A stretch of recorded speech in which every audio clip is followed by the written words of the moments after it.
और सबसे बड़ा सवाल कि क्या 5 अगस्त को कुछ बहुत बड़ा डिसीजन होने वाला है, कोई बड़ा फैसला आने वाला है। यह सवाल इस वजह से पूछा जा रहा है क्योंकि 5 अगस्त का इतिहास इस तरह का रहा है, क्योंकि हाल फिलहाल में कुछ ऐसी डेवलपमेंट्स हुई हैं जिसको लेकर फिर से यही सवाल कि क्या एक बार फिर से 5 अगस्त को इसी तरह से कोई बड़ा फैसला जो है केंद्र सरकार की तरफ से लिया जा सकता है। क्यों, इसका इतिहास देखिए।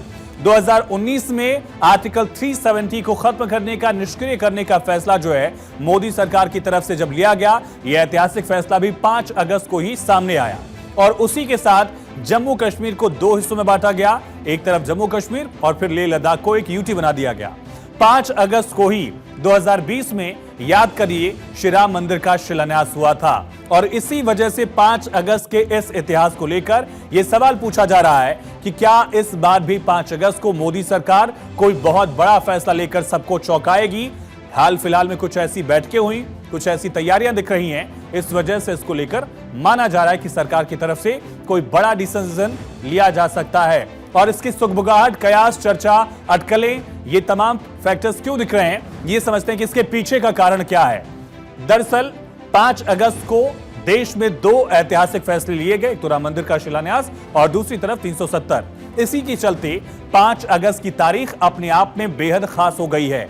और साथ ही पीएम मोदी और अमित शाह की राष्ट्रपति से जो मुलाकात हुई थी, याद करिए, कुछ ही देरी में मुलाकात। पहले रविवार को प्रधानमंत्री मोदी राष्ट्रपति से मिलते हैं और उसके कुछ ही देर बाद, उसी दिन कुछ ही घंटे के अंदर गृह मंत्री अमित शाह भी राष्ट्रपति के पास पहुंच जाते हैं। राष्ट्रपति से उनकी भी मुलाकात होती है और मुलाकात के बाद ही 5 अगस्त की चर्चाएं बेहद तेज हो गई हैं कि क्या एक बार फिर से 5 अगस्त को कोई बड़ा फैसला होगा। इसके इतर मंगलवार को 5 अगस्त को ही एनडीए सांसदों की एक महत्वपूर्ण बैठक भी बुलाई गई है।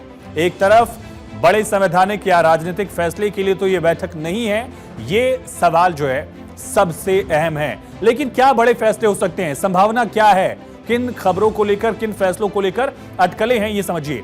हो सकता है सरकार, क्योंकि मानसून सत्र चल रहा है, सरकार सदन में कोई अहम बिल पेश कर दे जो सरकार की तरफ से चौंकाया जाए। इसके अलावा यूनिफॉर्म सिविल कोड बीजेपी का कोर एजेंडा रहा है। चुनाव को लेकर जो बड़े वादे रहे हैं वो एक बड़ा मुद्दा रहा है यूसीसी का, जो अब तक पूरा नहीं किया बीजेपी ने। राम मंदिर और धारा 370 का सपना बीजेपी पूरा कर चुकी है। नरेंद्र मोदी इस पर फैसला ले चुके हैं एक तरह से, लेकिन यूसीसी एक ऐसा इशू है जिस पर अभी भी फैसला बाकी है। कवायद शुरू हुई थी लेकिन उसको अंजाम तक पहुंचाना अभी बाकी है।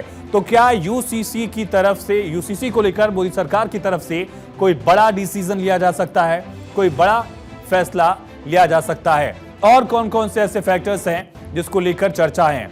एक तो बीजेपी उपराष्ट्रपति उम्मीदवार का नाम भी घोषित कर सकती है, चूंकि 21 तारीख तक नामांकन की आखिरी तारीख है, लेकिन इसको लेकर भी चर्चाएं हैं। एक तरफ एनडीए सांसदों की बैठक भी इसी तरफ इशारा, लेकिन बीजेपी अपना अध्यक्ष भी घोषित कर सकती है क्या?